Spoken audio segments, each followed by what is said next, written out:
All the way live. Get ready for America's #1 funny man.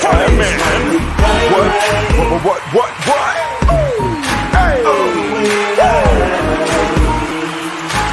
Make some noise. Ladies and gentlemen, from LA to New York, Chicago to Mississippi, let's give it up for America's #1 funny man, Rodney.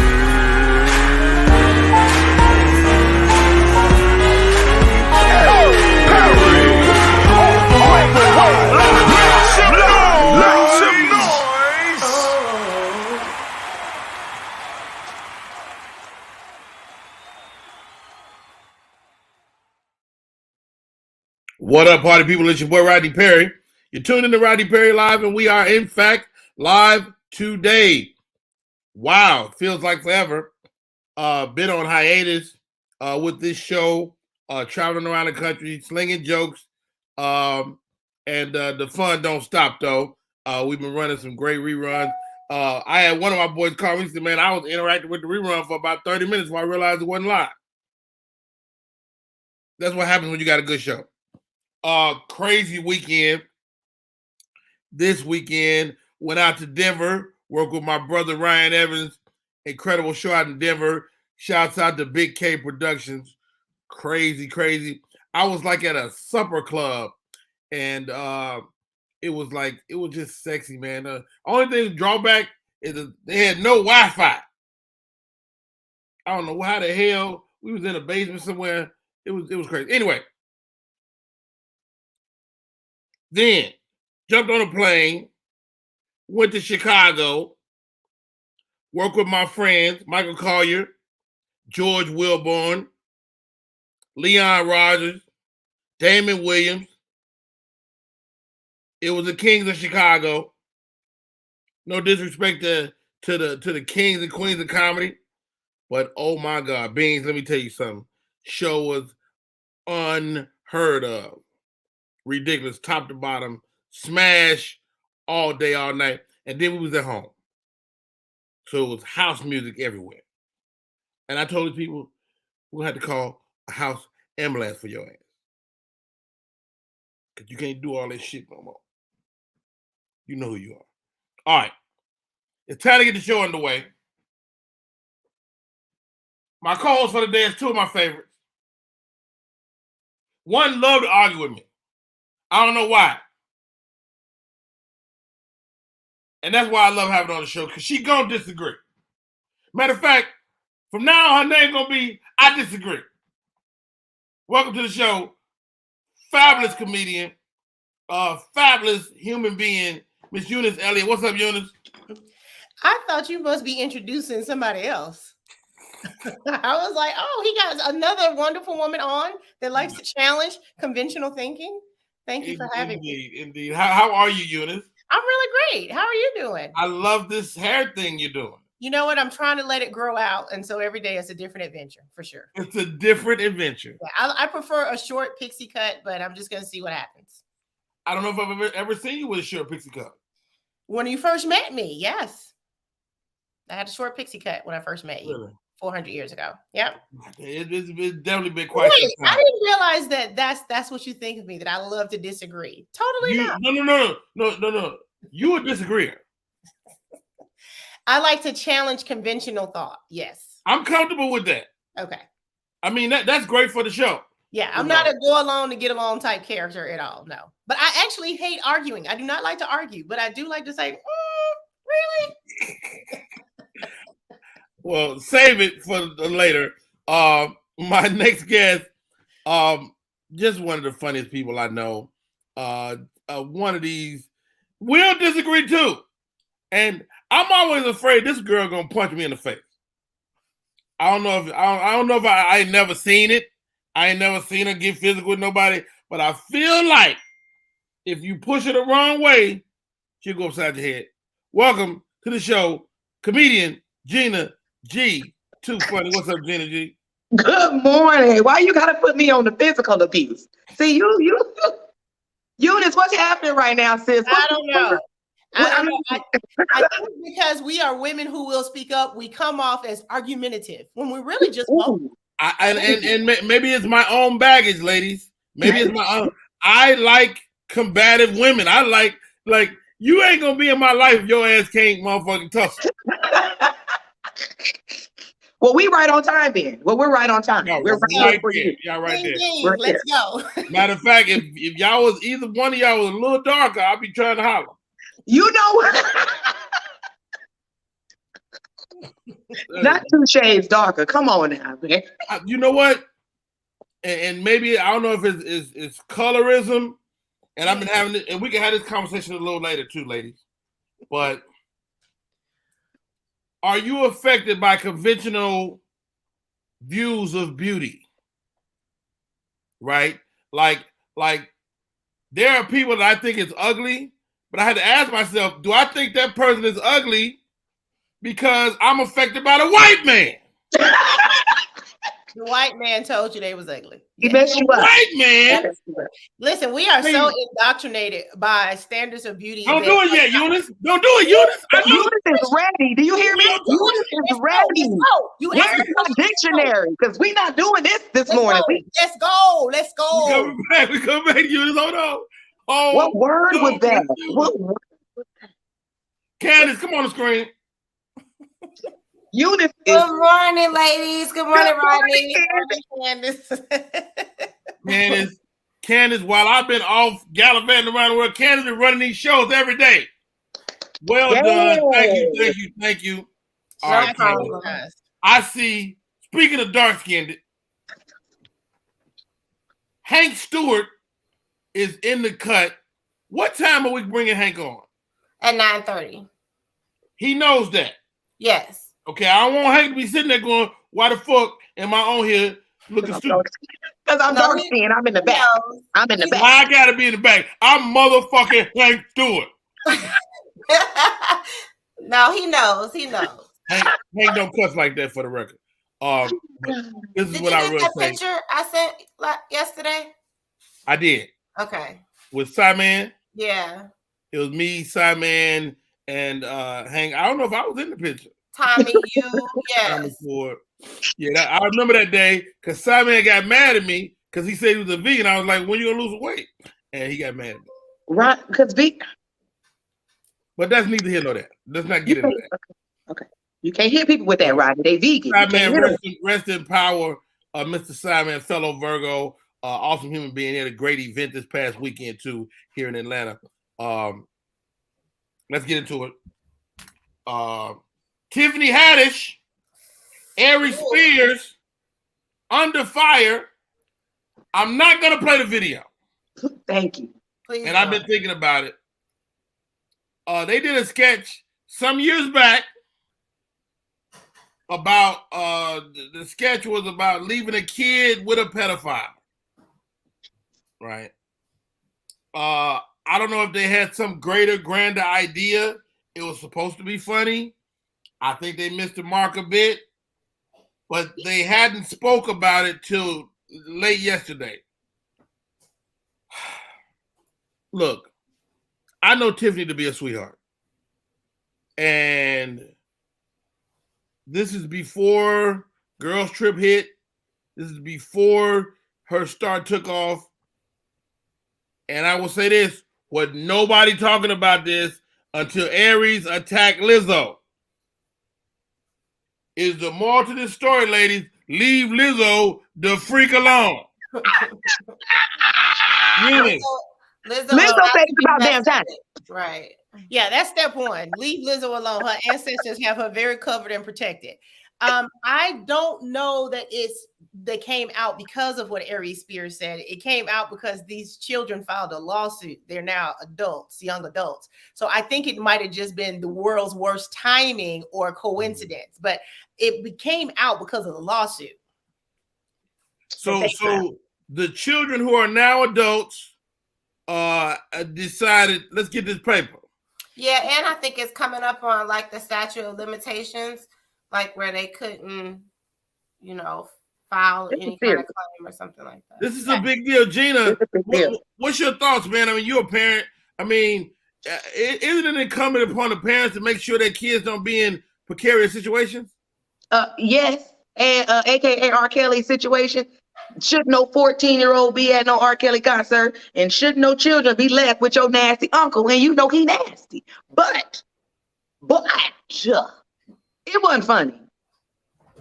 It wasn't funny, Rodney. Now, as a comedian, now I did not put my comedian hat on, and I'm thinking like, what was y'all thinking it was supposed to like? What? It was. I didn't see the video, but from all the discussion, it don't even seem like it was It was even funny. So I just don't understand why y'all even. I don't know. You don't mess with certain stuff like pedophilia. Like hey, I don't mess with that. Rape, all that. Like I don't. How about this, ladies? How about this? Forget the rest of the world. Black folks don't do pedophiles. Chris Rock had a joke about an uncle that you wouldn't leave your kids around some years back. And we took that joke because I guess you could hear, you had to look at the picture of it.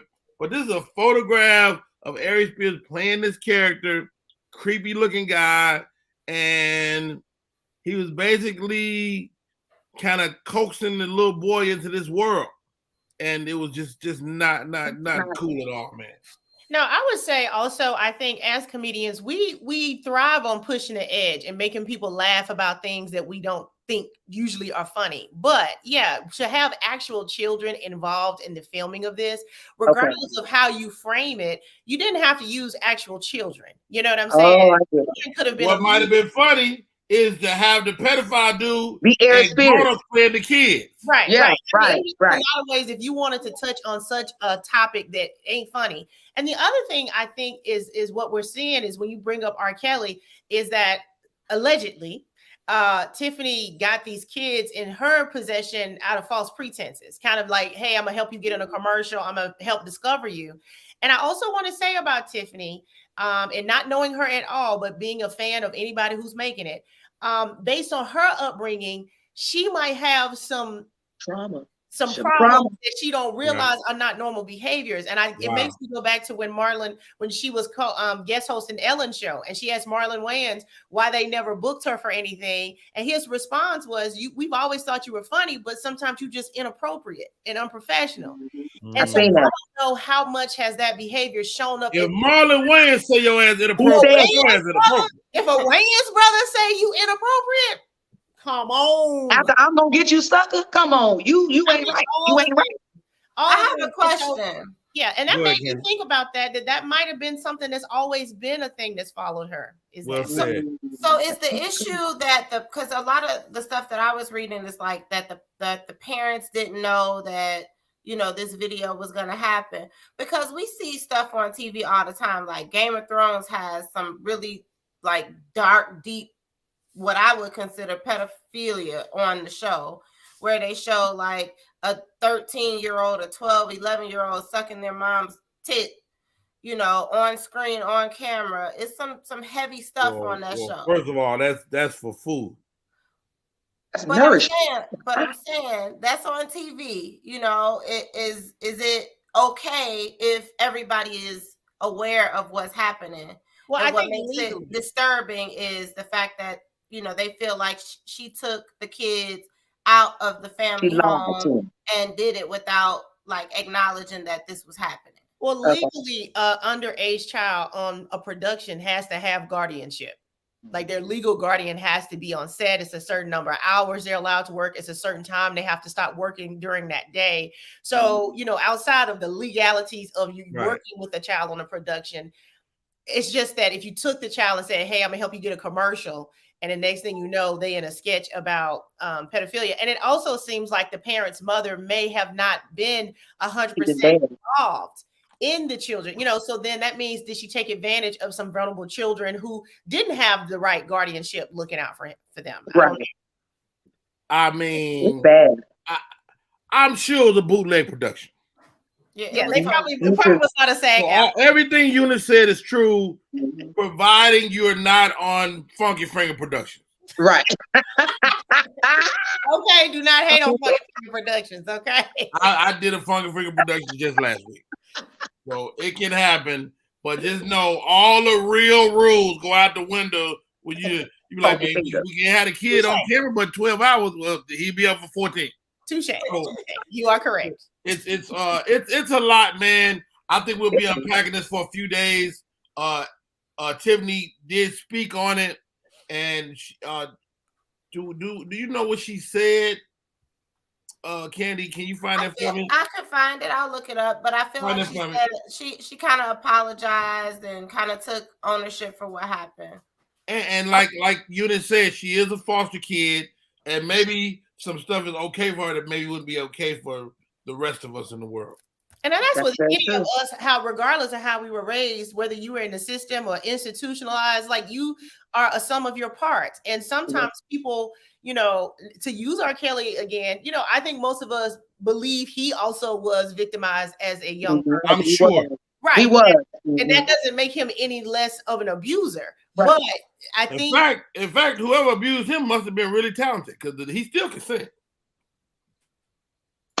See, this is why we cuss him out. You know, this is why he get what he gets because of this. Why we can't have nice things. This right here. Did he say he can still sing? Did he say? And man can sing. And look, so when just blur my box out when they bring this video up of Rodney Perry saying that in 6 years when he's in his Hollywood Walk of Fame induction ceremony, and this just say right then, I said, flag on the plane. I didn't see it. He didn't write that down. I didn't approve it. Okay. I'm here under Moving on beyond that. I don't know why this is a story. Nick Cannon buys a home for his pregnant baby mama, and she has 2 children for him, Zion and Zillion. Hold on, Gina. Don't do that. Don't go to sleep. Nick Cannon, is he not doing the right thing, ladies? I mean, he got kids. He is shooting up the club, and in his defense, he lost a child last year. Multiple clubs. Well, thank you, Candace. Multiple clubs, and we rest in peace. And everybody on the floor. Right. Okay. So just this last week, I told one of my friends that if I was a woman that wanted children, I would not have a problem having one of Nick Cannon's babies because at that point, I'm assuming I'm probably going to be a single mother, like a lot of women end up being without planning it. And also, I believe my child will be well financially supported, which unfortunately a lot of single mothers don't have. But they want a child, but they don't want all the drama that comes with it. Now, my friend sent me this article about Nick Cannon buying this baby mama a house, and I was upset because I thought that was part of the package. I thought, oh, wait a minute. Are we not getting houses and stipends and allowances with this carriage? Right. Why is this a thing? Right. I was annoyed that was news. I feel like every baby you implant, you are getting a new mortgage for that one. That's what I All right, there you got it. Rodney Perry exclusive. Eunice is having a baby with Nick Cannon. I was going to give him my dusty room and say, Mama wants a new house. Go ahead and let's make it. But y'all, we missing the big picture. We missing this is crazy that the world. Women have been conditioned to do things for bad financial decisions. Like, you know, people judge prostitutes and sex workers, and I feel like a jerk for doing it for free. I don't. Like, I've been giving away we all you don't. What happened to love? Exception. What happened to love? Nick, is the love gone? Call me Nick if you want a little powdered egg, baby. Call me. Powdered egg. Don't nobody love nobody. Don't nobody want no man. Don't nobody want no husband no more. So like husbands and men in the house, all that's done nowadays. Like, I mean, you just want a baby and a house. That's what we doing. Go ahead. That's what we doing. That's what we doing, ladies. We just babies in houses. Babies in houses. I don't appreciate Nick Cannon shooting up all these damn clubs because they got to schedule interviews with him for him to come to birthday parties, brunches, cupcakes to the school, and I got to be at home by myself and probably can't even date nobody else because you're Nick Cannon. I got your baby. No, ladies, no, we're not baby mamas. We are wives. We are queens. Stop sitting here talking about because he got money, he gonna buy me a house, I'm gonna have his baby. No, it takes more than that. My son up here having sex. I don't care about this house. I don't care about this house. I don't care about no money. I want my baby to stop doing it to these little girls, you know? So it's more than that, y'all. No, I agree wholeheartedly. I agree 100%. Eunice, hold on. We didn't went to it down another road. We got to stop. We got to stop right here. Gina G, are you okay? No. Your baby doing it? He doing it, y'all. I mean, I know he's doing it. You don't know that, Gina? No, I you know. can. You know. You know, Rodney. You know when a young How old is he? How old is he? He's 16 and all my lotion is still full. So that's how I know the things is happening else places. he doing it. That's why you need a daddy in the house. And that's why you need a man in the house. You can't just be having kids in the big old house without no man in there. Well, Gina, what's your husband think of this? You got a man in the house. What's your husband He think? love it. He talking about some get him some more condoms and He ain't gonna stop.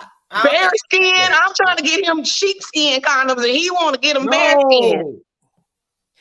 All right, Gina. Okay. First of all, thank you for sharing. I'm ready. Are you upset because that's your baby? Because wouldn't you do the same thing for a girl? Wouldn't you get your girl some type of contraception? Wouldn't you Lock her up? That is what it would be. If it was a daughter, she would be locked up with babysitter club books. Do you understand me? No. But see, I feel bad. I think people do that, and then by the time the Pied Piper come by with that little key, that baby don't know no better. She is gone. I feel like I agree 100% with Gina. I think it should be families, but I think because what is happening is not families. I'm saying don't get no broke partner. That's all I'm saying. It is not about the money, because we see miserable rich people every day of the week. We know money doesn't make you happy, and some people. I'm happy poor, so I'm pretty sure money is what I'm missing to take me over the top. I do know that. Look at the fellas chiming in. Good morning, beautiful black queen. Robert Rosenbaum asked a great question. Robert says, ladies must be passing over good men.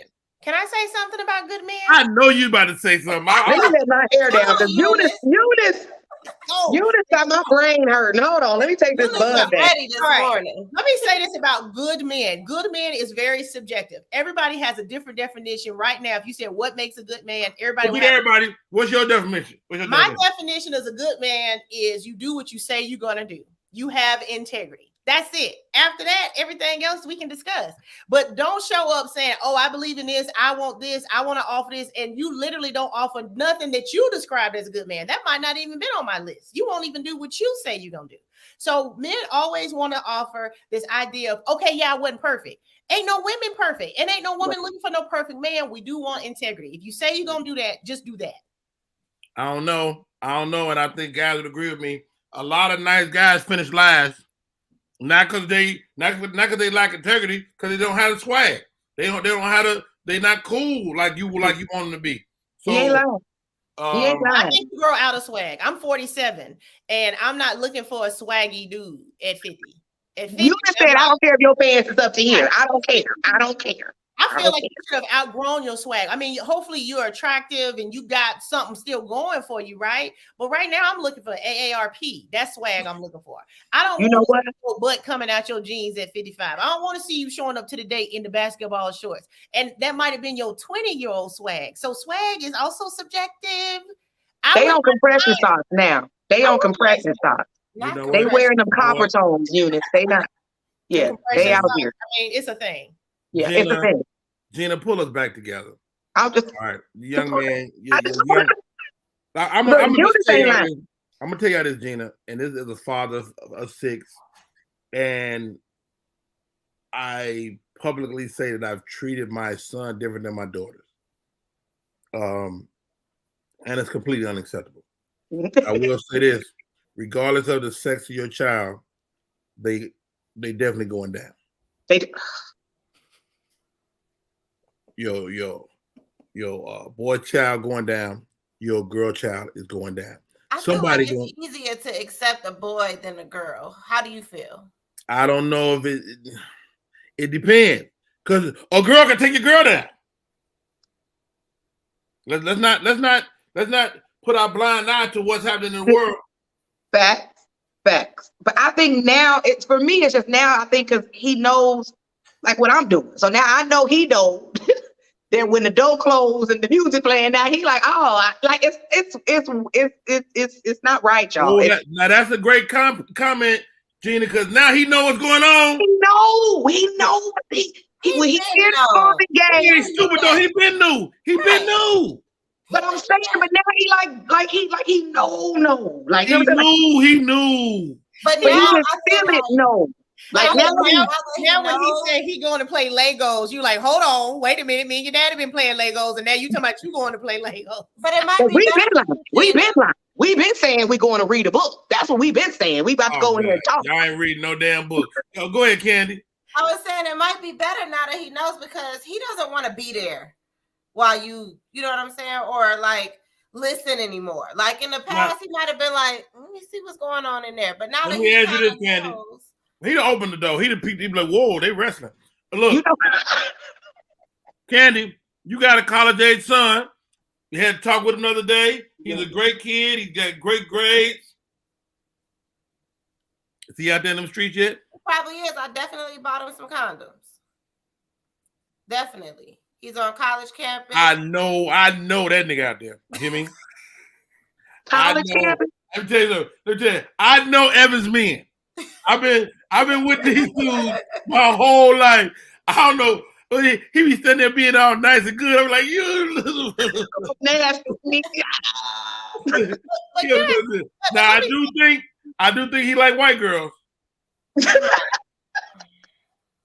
So as a black woman, what are you doing for the black sisters to bring your boy over to the wild side? I'm trying, but I don't know what to do. I can't make him do nothing. Hey, Candace. I can't make him do nothing. Well, listen, everything that somebody has is a preference, right? It's a reason why. And it's not necessarily anybody else's business why people have certain preferences, right? Because I think sometimes we project what we would want for somebody versus just letting people be who they're going to be. But let me say this thing about how people do raise little boys and little girls differently. It's what's wrong with the world today, because it's why men and women can't get together, because we've been raised to think and believe totally different things about relationships, about partnerships, about contributing to the family, because little boys are raised one way, little girls are raised the other way, and we can't get on the same page. I don't know who's raising these new kids, though. These new kids, I don't even think nobody raising them. I think TikTok raising them, because I don't know about these new kids. Listen, it's so much information out there for them. And that's what I was say with your 16-year-old, if you actually found out when he knew about sex, you would really be heartbroken. Because it probably came from somewhere casually. You know what I'm saying? It might be a casual TV show or something you're not even monitoring because you're thinking, oh, it's on regular TV. It's okay. They're getting a lot of information from everywhere. Pull that I'm a parking lot therapist. Yes. Pull that comment up, Mike Shaw. I love it. I love her. You see it? I met Eunice a while ago.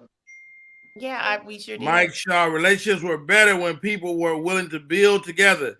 Now you have to be a millionaire before you can date, and it's messed up. You can't date like that. Can I? Cardi B. Since I'm the dating one, can I say something? Well, I'm retired. Go ahead. So this is a number one cop out.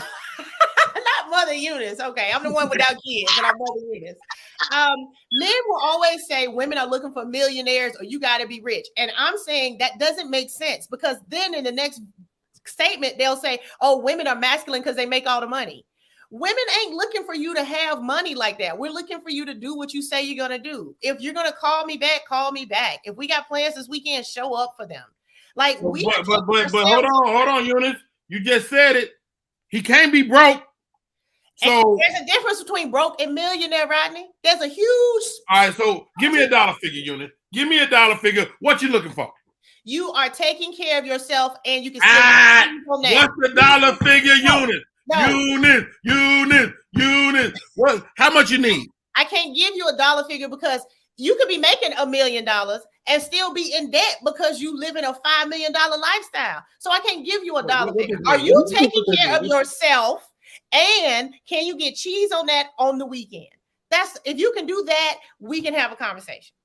You taking care of yourself. You have a car. You have gas money. You eating every day. You're not looking at me to come stay over here because you don't have the lights on at your house. Like basic. Ladies, the more you know. Everybody freeze. No, but let me say this because Eunice, freeze. What's a dollar amount? Look, okay, let me say this. All of Eunice, freeze. Eunice, freeze. You Nick have to Cannon. Nick freeze. Cannon money. And You have to freeze when I say freeze. Goodness gracious.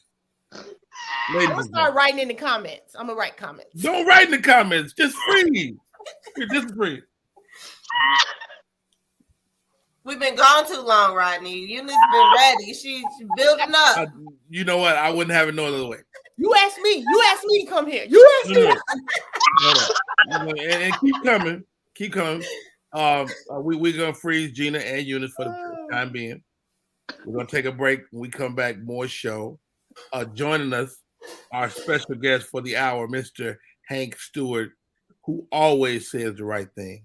I cannot wait for him to get in this conversation. Gina's ladies and gentlemen, she's probably. Ladies and gentlemen, you're tuned in to Rodney Perry Live. I am Rodney Perry. And when I tell your ass to freeze, freeze! We'll be right back.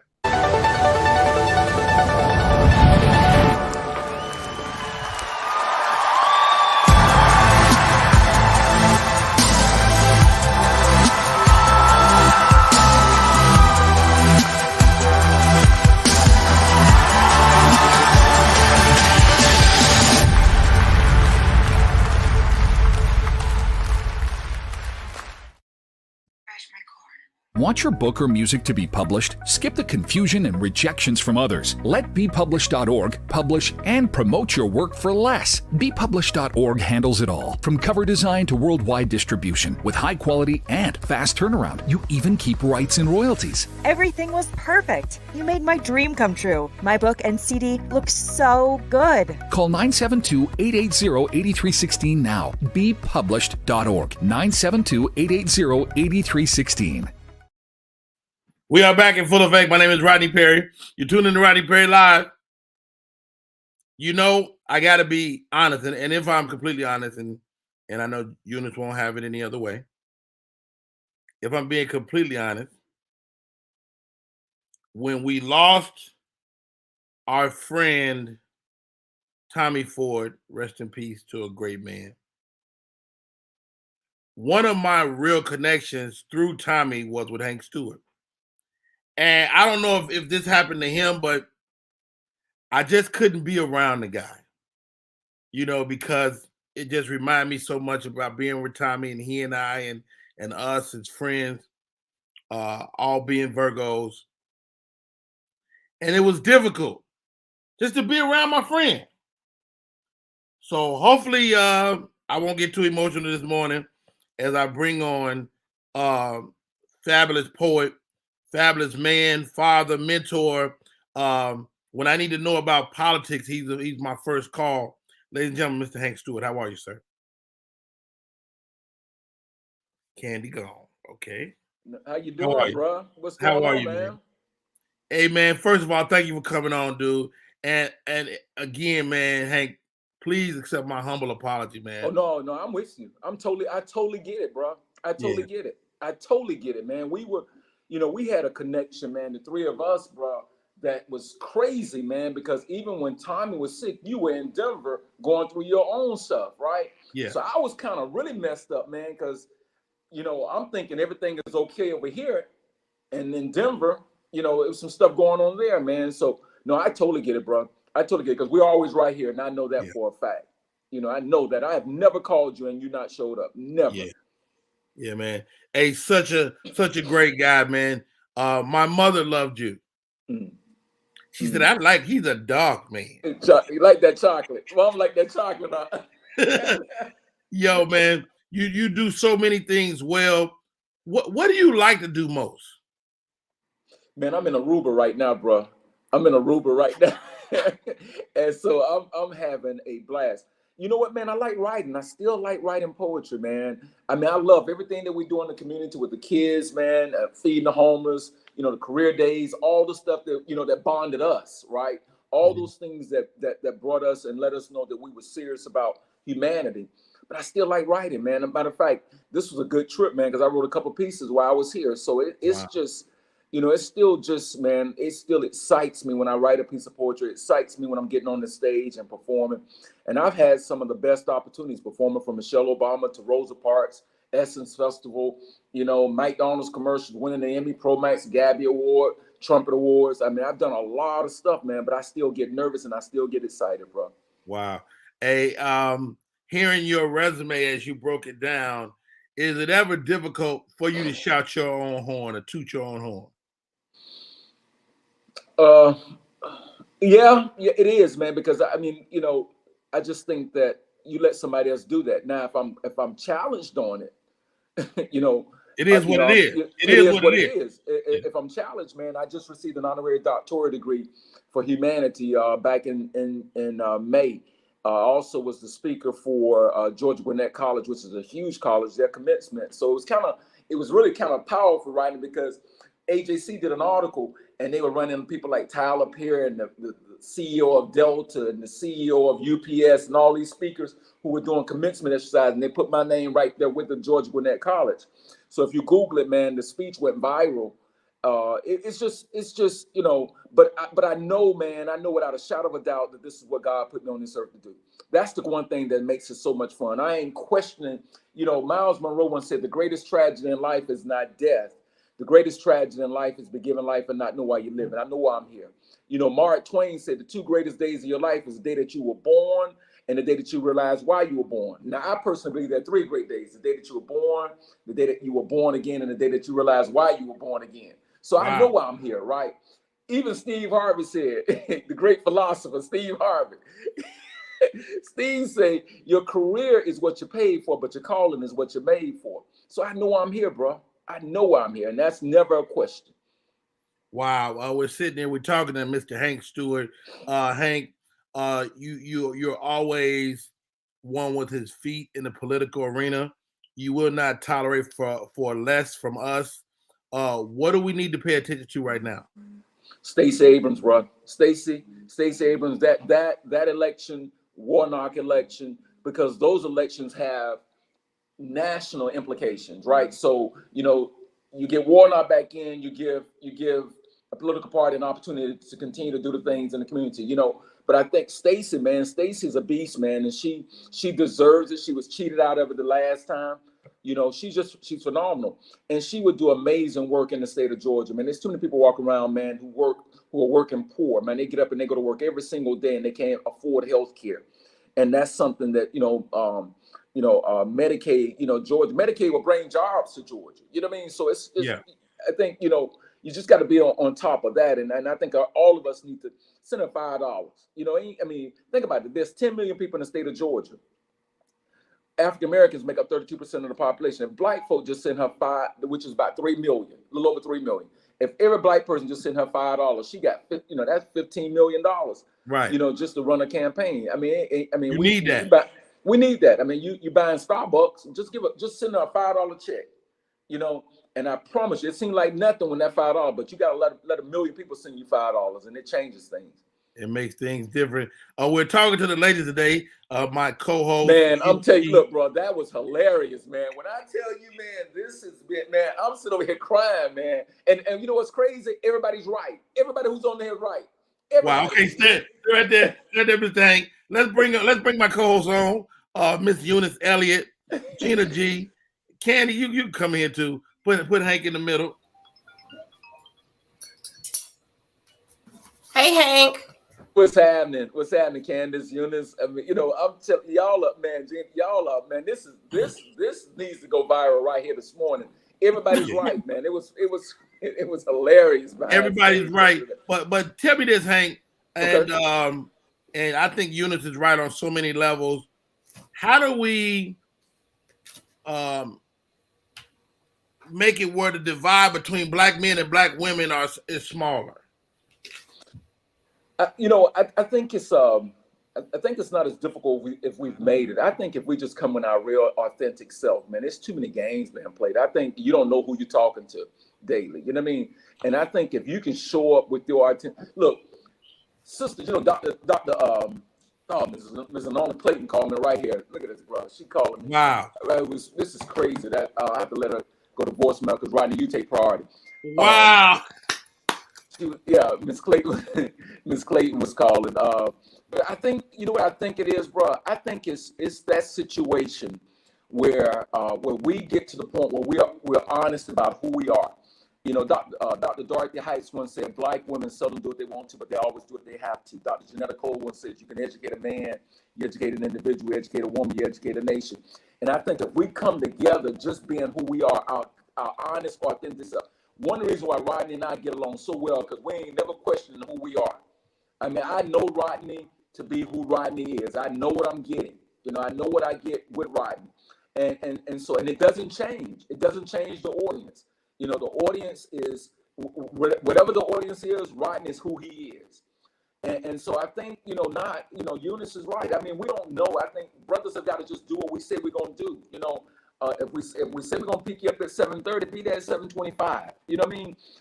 If, you can't afford the meal, say, look, I'm going to cook some. Let's have a picnic in the park. I mean, there's so many different ways to be creative, man. And if that sister likes you, it ain't got a damn thing to do with 103 West. It has nothing to do that with 103. You can pick some flowers on the side of the road, put them in a can, and wrap it in some construction paper. It's gonna look like a boss if she likes you. You know what I mean? So I think we just gotta be who we say we are, authentically. All right, y'all. Let's take a break. My name is Rodney Perry. You're tuning in to Rodney Perry Live. Got a little static on the line. We're gonna take a break. We come back. Hank Stewart, I'm gonna ask him to do something. Okay. I'm gonna throw it out there. Hank, make the ladies moist. Look, I know why you don't feel good. Oh, okay. Are we going down right now?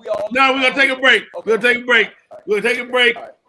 Because I know Eunice single, so she got to get herself together. All right. We'll be right back with more show. My name is Rodney Perry. You're tuned in to Rodney Perry. SM Marketing Communications. SM Marketing Communications is not only a marketing communications company. They also provide web content management, social media marketing, video and audio production, advertising, not-for-profit marketing management, and community outreach and engagement. Want to learn more about SM Marketing Communication? Call area code 314-339-7662. That's 314-339-7662. That's SM Marketing Communication. We are back in full effect. My name is Rodney Perry. You're tuned in to Rodney Perry Live. This is not a rerun. Well, unless it is a rerun. But if it is, it's still a great show. How about that? Today, my guest, super talented poet. And let's bring him up. Hank Stewart. Hank, you're going to do, I want you to do a poem if you could. Okay. You're going to do something for the ladies. You're going to be revolutionary. What you need to do. Because I can put the ladies on the screen. No, I think let's put the ladies back on the screen. We're gonna go a little chocolate. How about let's do some chocolate? How about that? You gonna give them some chocolate? Let's give them some chocolate early in the morning, bro. I saw my mama get moist with this chocolate. I know why you don't feel good, sweetheart. It's because you need a little bit of chocolate. Chocolate can improve your circulation. It can feed that craving and that temptation. Girl, what you really need is a little bit of chocolate. It can lower your blood pressure. Or it might take it off the chart. It can soothe you on a night that's hot. But girl, what you really need is a little bit of chocolate. Oh. Now, study shows chocolate has other health benefits. I can't prove it, but I'm sure, Candace, it's that chocolate that gives you a burst of energy in the middle of the night that just won't allow you to quit. Girl, what you really need is a little bit of chocolate. Now, study shows chocolate has other health benefits. I can't prove it, but I'm sure it's that chocolate that gives you a burst of energy in the middle of the night that just won't allow you to quit. Girl, what you really need is a little bit of chocolate. Now, the doctor says chocolate is good for your heart. That white chocolate is okay, but for maximum strength, you better find you some chocolate that's dark. You see, everybody needs a little chocolate every now and then, the kind that melts in your mouth and not in your hands. Doesn't matter if you eat it or drink it, if it's a mocha, espresso, chocolate, milk, or chocolate cake. Your chocolate might put you to sleep, or at 3:57 a.m. ladies, it might tap you on your shoulder and say, sweetheart, darling, baby, boo, are you awake? Oh, you better get you some damn chocolate. You see, chocolate will help to make all the pain go away. Your hot chocolate on a cold winter day. I know there's a time of the month when only your chocolate would do, and you prefer your chocolate over a bad pair of stiletto shoes. You see, chocolate's recommended if you're down and out, if you're stuck in a rut. Milk or dark chocolate. Just one question I need to ask you, ladies. Do you prefer your chocolate with or without nuts? you better get you some chocolate. So how many sisters out there believe in the chocolate? I need you to wave your hands. And those of you who are allergic to chocolate, do one better find you a chocolate man, because everybody needs a little chocolate every now and then. It's just what the doctor ordered. The piece is entitled chocolate. Yo, Hank Stewart. Everybody needs a little chocolate. Who like their chocolate with nuts? Eunice? Eunice? Huh? I was on freeze. Wait, what? You unfreeze. You like your chocolate with nuts? I do. Good for you. G to G. Hank Stewart. Look, these two, I have never heard them this quiet.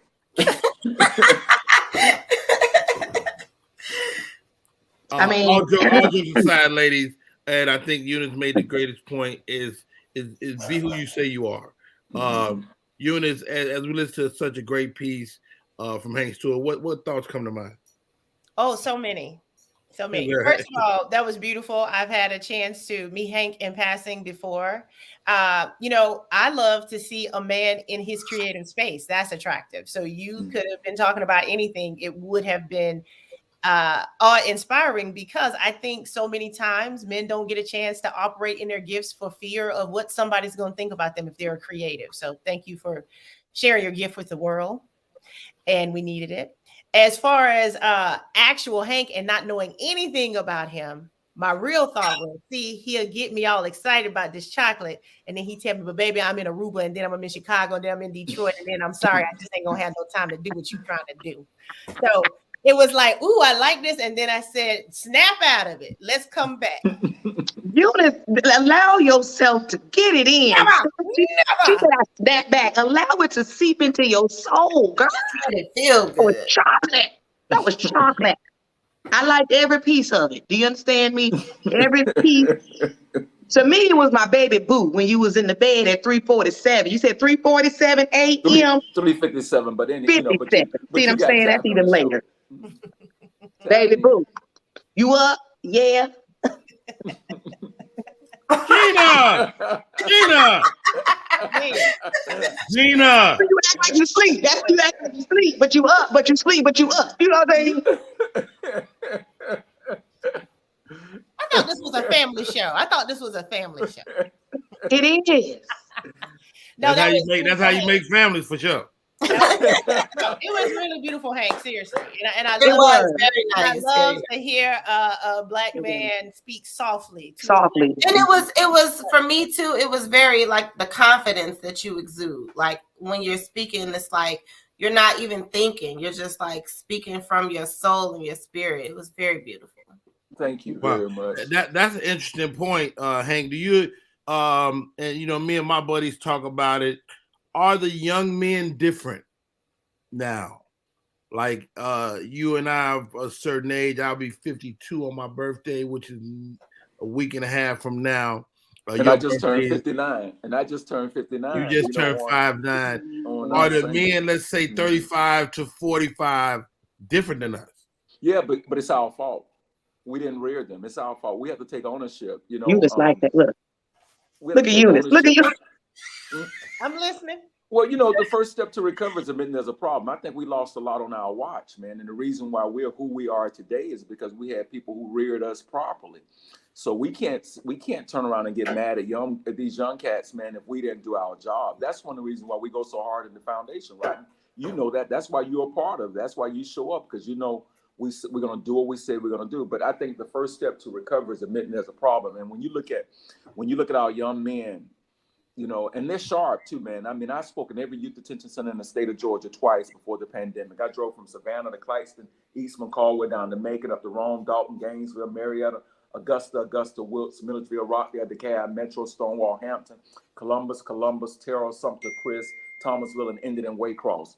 Did it twice before the pandemic. I didn't meet not one bad young man in the prison. I met young men who did bad things. But once we got beyond who they were and understand that, you know, some of them went there because they were the third generation, bro.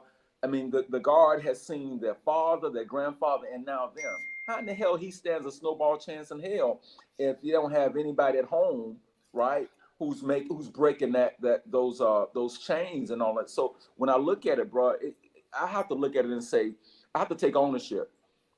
Right, I have to take ownership for the part that we played in it, because again, you're the amazing man. I'm sure the ladies on here who are dealing with who's got spouses or whatever are amazing because somebody invested in them, and the dividends are being paid. We didn't invest in our kids, and we can't expect you. How the hell are you going to expect a dividend if you didn't put any stock? You don't have any stock in it. You didn't teach anything. So that's my opinion on it. Wow. Man, to hear you unpack it so easily and effortlessly, man. But it's true. And whether it's the young man you birthed out of your loins or a young man on the street, I stopped by the young man, the water guy, the water boy. Right, exactly right. And I told those young men, I said, y'all got to do this better.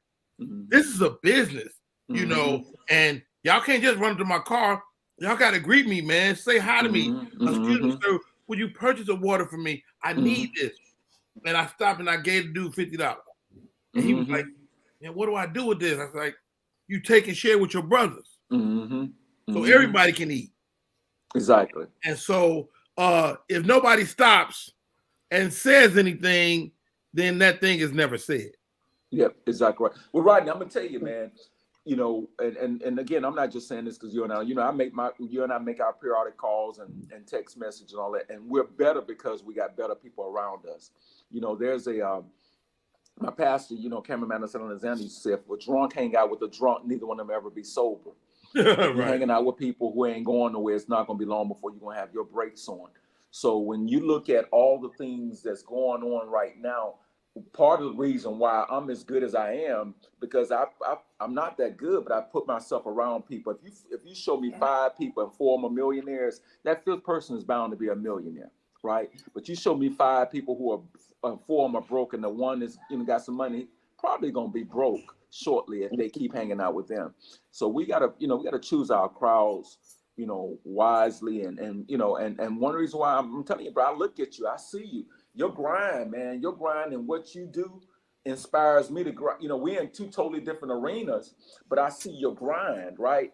And if I look at your grind, I can just take that grind and apply it to the area that best suits me. So you know what? I get up early. You know what I'm doing? I've walked the beach. I already got, today is day 2,077 straight workout days for me. Haven't missed a day since December the 30th, 2016. I've already got 11,000 steps on my right now. I got up this morning, 5 o'clock in the morning. But you know what I was doing when I was walking the beach? Man, I was reciting poetry.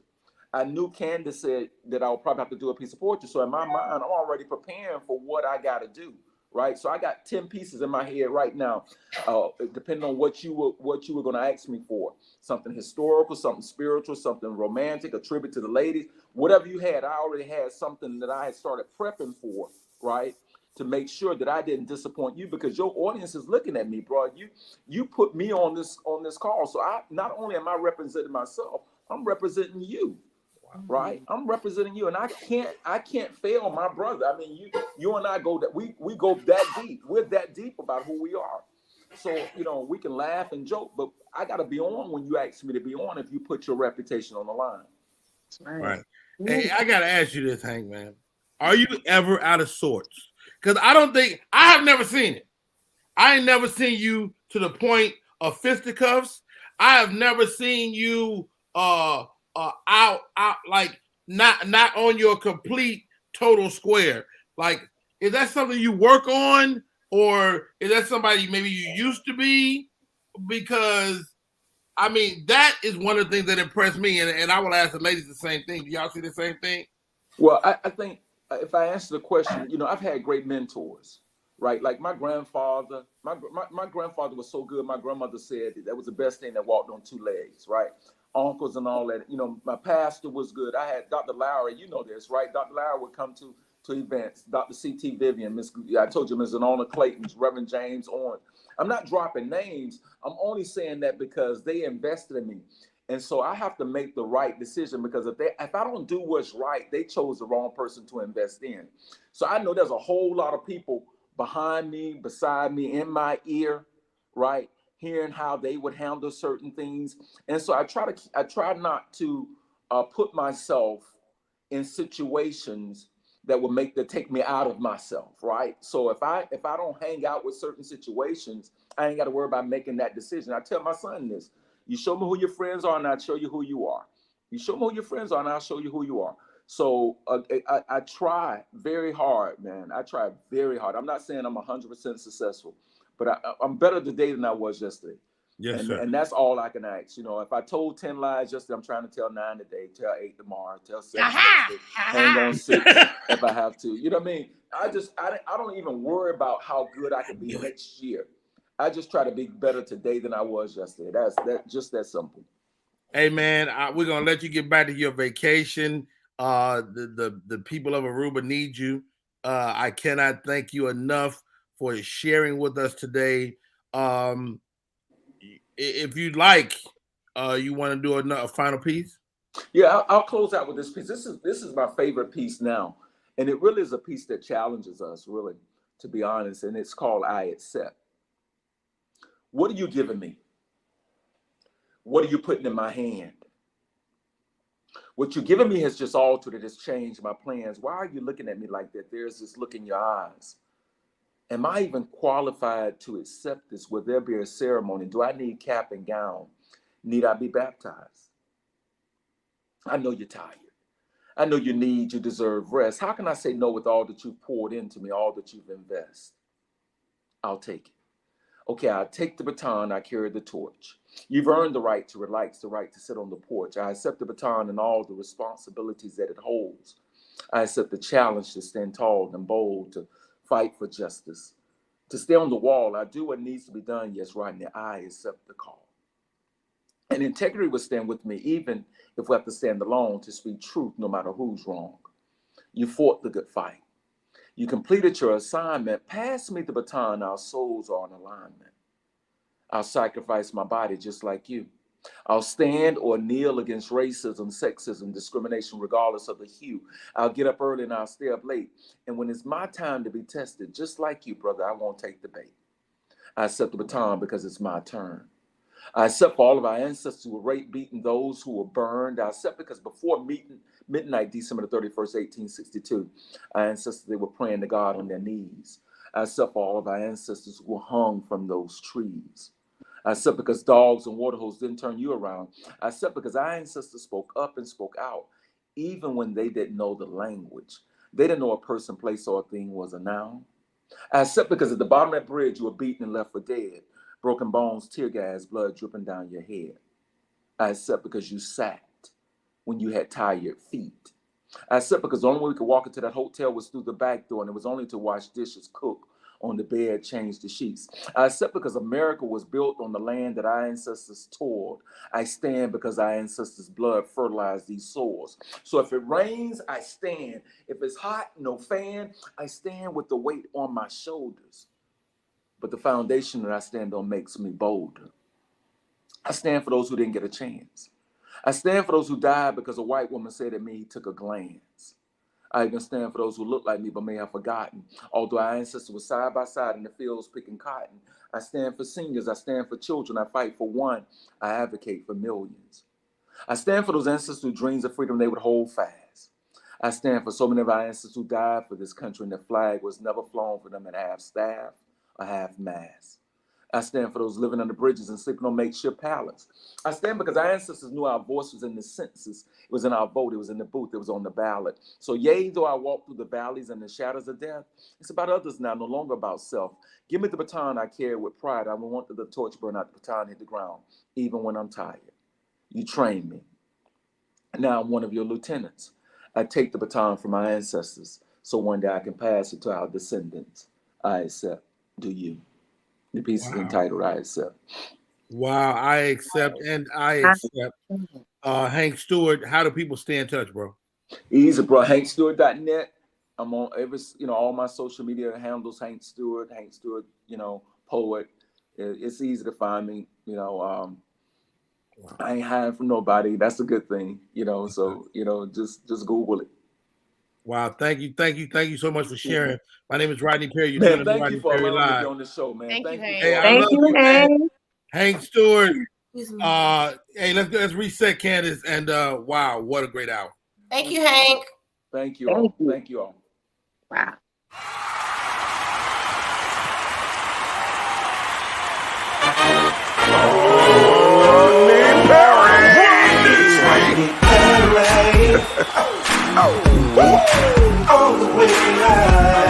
Get ready for America's #1 funny man. What? Hey.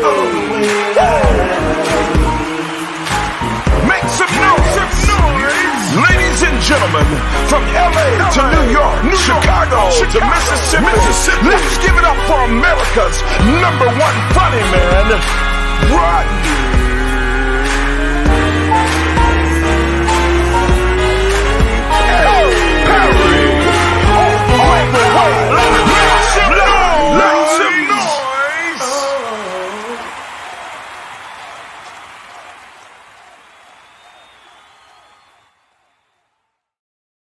We are back in full effect. Shouts out to Victor Marshall, sewing into the show. $1.49, appreciate it. All of you that continue to watch us, be a part of the show every day. Latrice Harris, LeBaron, my brother, Lavinia, appreciate you. You guys are always welcome. Thank you, Rob Johnson. Thank you, Alfreda. Taki, welcome. Ashley, appreciate you. Mike Shaw in the building, and so many other great folks today. Wow, Hank Stewart, such an awesome human being, man. If you go through your life, I remember when I turned 40, I was like, I probably won't meet another friend. And then I met more friends. Men, especially, that I call my friend. Whether it's Hank Stewart, whether it's people like Tommy Ford, Tone X, these guys became my friends post-40. And probably rank as some of my closer friends, to be honest. Trina says, excellent piece. And we ventured to go down this path earlier. I had to pull the ladies back. Before we go, Baltimore Comedy Factory this weekend, just added. I'll be in Baltimore, one of my favorite cities to perform in. Love Baltimore, man. Just the realest people in the country. Shouts out to my co-host. She's calmer now. Eunice. I'm always calm. I get passionate sometimes. I get excited. I get fired up. But always calm. All right, no problem. This is what I learned from Hank, is you ain't got to really be talking loud. So you know what, Eunice, you're right. And I apologize if I came at you the wrong way. I really appreciate you. No, you always come from a place of understanding and care. That's why I always say yes when you invite me, because I do know that you can hear and receive information, even if it's not your information. And that makes you a great American. I'm getting better. Mm-hmm. I'm getting better. Welcome also, Gina G. Too damn funny. Yo, as my comedy peers, I really have went out of my way, especially with the advent of the Me Too movement. You got to really ask yourself, have you been that guy? Have you been the guy that ostracized your female peers, or that created a space that wasn't completely comfortable? Or were you guilty by not saying nothing or not doing nothing? Right? So I've had to ask myself that over the last, couple of years, man. And what's your guys' thoughts on that? Like, as women in comedy, should I work harder to protect you, or, and this was my thought, is that my female counterparts are dope. So do I do you a disservice protecting you? Ooh, I ain't been really protected to answer this question. Ain't nobody really shielded the sister. So so let me just go like for you, Rodney, personally, you have always, oh my God, been not only like a gentleman, not only like a big brother, uncle, daddy, sometimes don't touch, don't say, don't do. I mean, that means the world to me because not only are you like a coworker counterpart, but you're like a really big deal. So it's not like you're just, one of the open mic comics, not no, no disrespect. But I mean, you Rodney Perry, you know what I'm saying? So nigga, you got a song. You got a song, my nigga. It's a hot song. You got a hot jam. That's my jam, girl. So it just hit a little different. So I would love for more male comedians to protect female comedians, especially in certain situations, whether it be on stage in the crowd or from other comedians. But unfortunately, it seems like this game is, like everybody for themselves. Unless you're a part of my little crew clique, I'm definitely not helping you or dealing or protecting you. So, I mean, I haven't had any problems, Rodney, but I haven't had no protection like that either to say a male comic stepped in and was like, yo, you know what I'm saying? Nah. Right. Between you and Marvin Dixon, you guys have been kind of like the kind of driving force to make sure I'm okay. But these other comics, I love them, but they ain't Jay-Z, Beyonce. Yeah. Let me ask you this, Eunice. I agree with that. Let me ask you this, Eunice, just on a similar note, but a little different, because like when I think of like, I don't know if y'all seen this, Tiffany Haddish and Kevin Hart were on the Breakfast Club. And I think Kat had said something about Tiffany or blah, blah.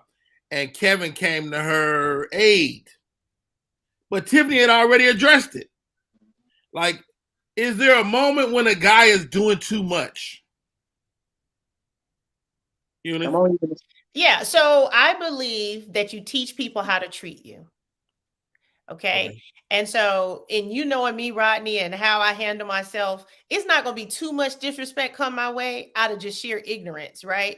But if I handled myself a little more casually and more flippantly, I would give other people the impression that was okay with me too. So I show up and I interact with people. So they say, oh, I really don't mess with her like that, because I don't even know how she get down because she carry herself a certain way. And sometimes women, out of a hope of being so down and so respected and accepted, we lower the expectation of respect by how we present ourselves, because we just want to be one of the boys.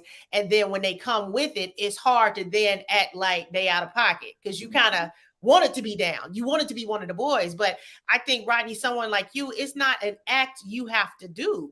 You set the tone for the spaces you hold. And so I don't know if you realize in the rooms that you're not in, they act different when you're not there. I've learned that recently, because I like certain guys, like y'all, my friends, y'all go, so-and-so is a creep. And I'm like, really?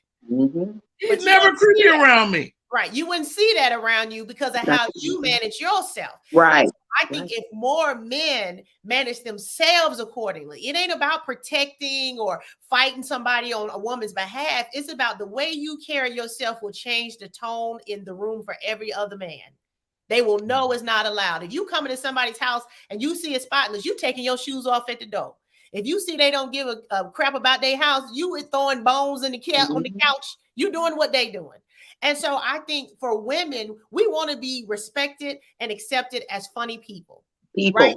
Sometimes we want to hang out in the parking lot and we want to be kikiing as well. But also there's just a line of human respect that sometimes men don't see women outside of comedy. A lot of times men don't see women as humans. They don't see women as someone. A man will cheat on his wife before he cheat on his barber. You hear me? So men don't even think about what a woman is feeling 99.9% of the time, because she's not really a real person. But certain things he would never do to his boy. Because why do you think that is, Eunice? Why do you think that is? Because I think men are more emotionally attached to men. They feel more relaxed around men to be themselves. They feel more connected to men because maybe they were in the service together. They were on a team together. They hoop together. They have something that they have. Yeah. And so they have a more emotional connection than they have to women. How do we achieve that thing with our women? I'm glad you asked. Stop trying to have relations. It might start by if you would stop trying to get in there and just be. Can we play basketball without your balls for real? For real? But even beyond that, I think that goes back to we were talking about how little boys are raised differently than little girls. Little girls are taught to express themselves, use their words. And also we're allowed to cry. We're allowed to fight with our girlfriends, and we're allowed to have attitudes. We're allowed all our full expression of emotions. And men are very stunted as little boys on the range of a person they can even be allowed to be accepted, right? And so a little boy can't cry because now you're not a man, and all that bad information. All right, right? hold on. And so then what happens is little boys are taught that little girls are weak because we can cry or because we can show emotions. So now little boys have this information that being emotional or having access to emotions makes you weak. And so now they walk around as it doesn't. It does, Eunice. Human. It makes you a human. No. Let me tell you what you don't. Let me tell you what you don't want. Let me tell you what you don't want, Eunice Elliott. If somebody knock on that door in the middle of the night, you don't want them sitting in the corner weeping. You don't want that. There's a difference between having emotions and being a punk. You don't get both. Yeah, you can. You don't get both. I'm trying to tell women this, like the thing that makes you toxic is also the same thing that makes you go toward violence. It's the same thing. You can't take one thing out in lieu of another thing. But let me say this. If something goes bump in the night, right?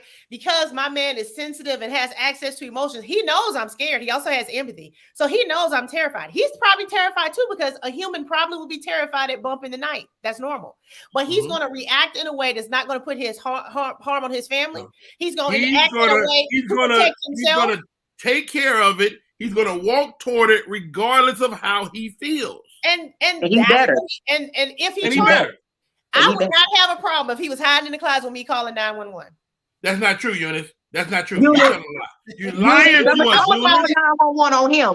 See, all of a sudden, my husband is in here crying when it's a robber at the door. And I need a backup. And I would rather my husband be safe. And I don't know what's out there. I don't know what's out there. Your husband in the closet, you sit in the bed, and you comfortable with that? No, Stop we hiding together. We hiding together. Stop it, Eunice. We hiding together.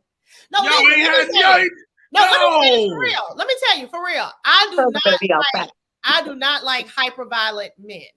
And I'm not saying that's violence, but if you protect yourself.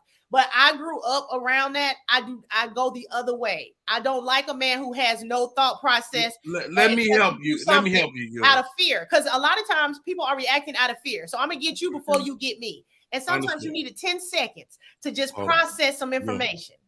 Eunice, let me help you. Okay. You do not want a guy that's going to hide in the cower in the closet with you. But see, cower is a judgment. All right. If he's in the closet with you. Why you say in the closet like he need to come out? I mean, he don't need to come out. He do need to come out. And don't shoot the man at the door that's trying to come in here. No, because you know what if y'all walking down the street, Eunice, and somebody try to, grab your pocketbook? But that's different. But that's also different than we hearing something go bump in the night. Because look, I'm being for real. It is a lot of reasons why you would hear something go bump in the night that you don't need to be shooting through the door. But he needs to check it. I don't care what it is. If it's a rat, people kill their kids. We've seen people kill somebody their brother broke down and was knocking. Well, stop sneaking in the damn house. If it's late, you should have came in here late. Let's take a moment to just figure out what's happening before we go balls to the wall. No. See, I'm not watching no movie with Eunice. I'm not watching no scary movie with Eunice. Let's process this. No, Eunice. Let's say this, Eunice. You're right. Let's take a moment. But your ass should never be in the closet. I'm gonna be in the closet now. If somebody with me, that's on them. But I'm going. If he in the closet with you, you need to take a hard look at him and get rid of him. Now, I'm sure in real time, I would probably feel that way. I'm going to give you a great story. So my daughter lives in Houston. Her neighbor is an older gentleman. And from time to time, he stands in the front yard and pees facing the street with his penis out. My daughter told me about it at that time. Her boyfriend was living with her. I called him. I said, hey, man, what's this I hear about the neighbor over there pissing facing this. He said, I got it, Pops. That was it. We had to say nothing else. Right. If you're going to be the man in this house, certain things come with that. Mm-hmm. Now, I realize our women have had to become other things. They had to become the breadwinner. They had to become this and that. But like my sister has told me before, I don't want it. I don't want it. I don't want your role. I don't. Definitely don't. No, and I agree wholeheartedly, but let me say, I think as Gina already mentioned, and I feel like it was a part of what Hank was saying too, I have never been protected by any man. So it's not a concept I'm hyper attached to. You see what I'm saying? So I wasn't protected by my father, my brothers, I've never had a man come to my rescue, whether that was a flat tire. Do they know that? Do your fathers and brothers, do they know that? They know they haven't, yeah. I mean, they ain't never been nowhere. So what I'm saying is it's not a concept I'm attached to. So I don't have it on my requirement list because I've never had it and I've been okay so far, right? Right. Would I have loved to have felt protected in my lifetime? Sure. But at 47 and never having had it, no, when I'm thinking of that scenario and that situation, my thought isn't, and he better go and kill the boogeyman. I'm like, hey, let's find out what it is. We can be smart about it, rationalize and see what's going on. And well, let's start here. Let's make today your day, Eunice. Today is going to be the day that you start to say, yes, protect me. I want you to protect me. Mm-hmm. And you take yourself out of that situation and let somebody come in and do that. Even if you're uncomfortable. And that would be a great idea and concept. But I feel a lot of times women who are single or who haven't had that man in their lives, we grow up just taking care of ourselves. It's not because we ever wanted to, right? It's just because what was the alternative? Lay out on the street and wither away and die? And so then we meet men who come in and they start attacking you for being okay as you are. You're like, I didn't pick this. This personality, this lifestyle, but I had to figure out, okay, either I'm going to have to figure this thing out and be happy and complete and full, or I'm going to be a damsel in distress and just always be in distress and waste this trip around the world. Right. So I say that wholeheartedly. It's a guy, he's a new friend of mine. We're not dating because I'm retired from dating.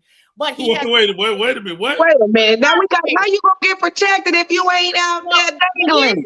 Because I've been dating for 31 years. I realize I won't date again because the whole paradigm of dating is meeting a stranger that you might have a physical attraction to and hoping they are all the things that would make a good partner. And people are still hoping 5, 10, 15 years down the road. You need an arranged marriage. You need an arranged marriage. I'm not against arranged marriage. We're gonna get you. You got some information on this man, bring it to me. But what I have decided is I will allow men to be my friends right now. And let me see how you move in the world totally free and unattached to me. You're not presenting something to me. This is just how you move in the world. And when I'm ready to couple a partner, I'm going to be picking from a friend. I'm not going to pick a stranger. I'm going to pick somebody that I have seen how they interact and engage as a human on the planet. It is not a mask. It's not something they presented to me to get me to like them. It's just who they are. I get it, Eunice. Yeah, for men, do y'all pick and choose like when you are protecting a woman, like verbally or just like having their back or whatever? Do you recognize women who like Eunice feel like they don't need protection? No, I didn't say I didn't need it. I didn't say I didn't need it. I said I've never had it. Well, like it comes off across, but it comes off as like I don't need the protection. Let's figure this out together. Right. Like that's what I mean. So can you identify those type of women versus the women that's like have my back, like and so therefore you're inconsistent as men too because you don't want to offend a Eunice or defend a Eunice who is not used to that and doesn't necessarily. You're not going to even try though. I mean, most men, if you feel a pushback on it, you just kind of be like, all right, maybe I'm not finding me somebody else that's willing to get along. I mean, and I'm not saying that's even right. It's just what it is a lot of times. How about this, ladies? Let's take a break. We come back. My next guest for the show today, one of my dear friends. We go back many, many years. She is a Virgo. This is Virgo month. This is Virgo season. This is how we get down. But let's talk about defending ourselves. You know what I'm saying? We talked about getting defense from men, but how do you defend yourself? Are you prepared if you're alone at night and somebody come up on you? Can you defend yourself? Gina? Eunice? Why for you ain't ready for the fight? Let's see. My back. Rodney Perry, you're tuning to Rodney Perry Live. We'll be Want your book or music to be published? Skip the confusion and rejections from others. Let BePublished.org publish and promote your work for less. BePublished.org handles it all, from cover design to worldwide distribution, with high quality and fast turnaround. You even keep rights and royalties. Everything was perfect. You made my dream come true. My book and CD look so good. Call 972-880-8316 now. BePublished.org. 972-880-8316.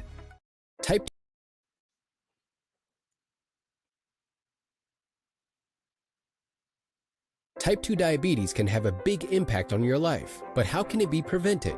Well, the first step is knowing if you have prediabetes, a serious medical condition that puts you at high risk for type 2 diabetes. 1 in 3 American adults has prediabetes, but more than 80% don't know they have it. The good news is, prediabetes can be reversed, and for many people, healthy changes in their daily routine can make a big difference. Take the 1-minute risk test today at doihavepreddiabetes.org.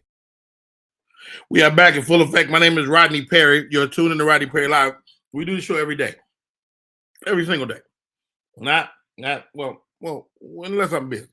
And I will be busy this weekend at the Baltimore Comedy Factory. It's going down Friday, Saturday, and Sunday. My next guest, fabulous comedian. Her face is looking immaculate on today.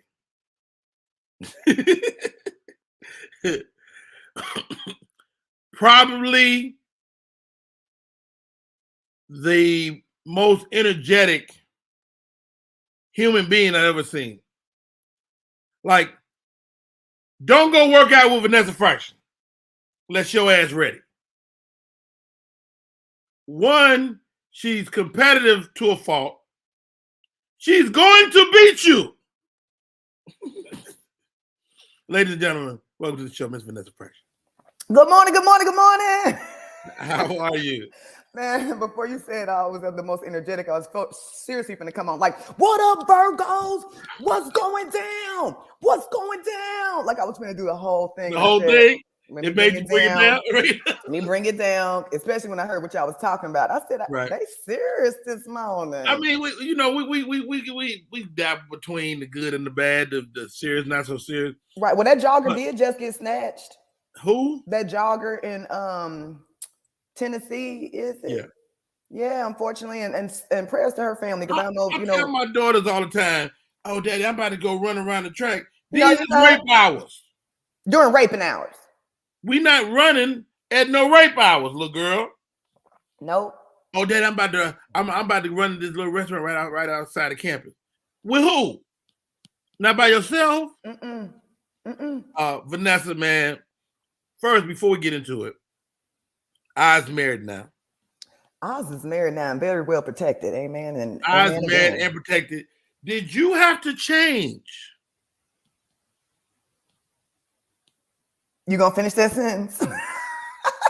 I'm asking, did you change anything? So when you use the word change, a lot of times it makes people defensive because they feel like they're not okay the way that they are. And nobody's saying that you're not okay, but we make adjustments to reach our goals pretty much in anything that we do, whether it's business, whether it's in family, whether it's whatever it is. If you have goals, sometimes you have to make adjustments to achieve those goals. You know what I mean? Like you can't always just stay the same or you'll be getting the same type of stuff. And most of us didn't come out the womb equipped for, ultimate success. You know what I'm saying? Or maybe, excuse me, we did come out the womb equipped for ultimate success, but during the process of childhood, a lot of times we get bumbled up and we have to sort through all of that. You know what I mean? And part of my sorting through was to bring it down. There were certain aspects of me, yes, that I had to make adjustments for. I still make adjustments as a new wife. You know what I mean? Like I can't just make moves. I can't just take gigs the same way. I have to be considerate of my partner. Wow, and because really he's considerate of me too. Exactly. I mean, I think that's really interesting, man. Yes, I do. Yes, I do, Candy. I know exactly what it is. Vanessa Fraction, fabulous comedian, but not just a comedian. You have other businesses. I do. I wanted to talk about your self-defense because it's one of the things that I'm always looking for my girls. As a father of 5 girls, though you have daughters as well. Talk to me about protecting yourself. Well, it all started because there was the time when I couldn't protect myself. Not that I didn't know how to fight, but I didn't know how to protect myself.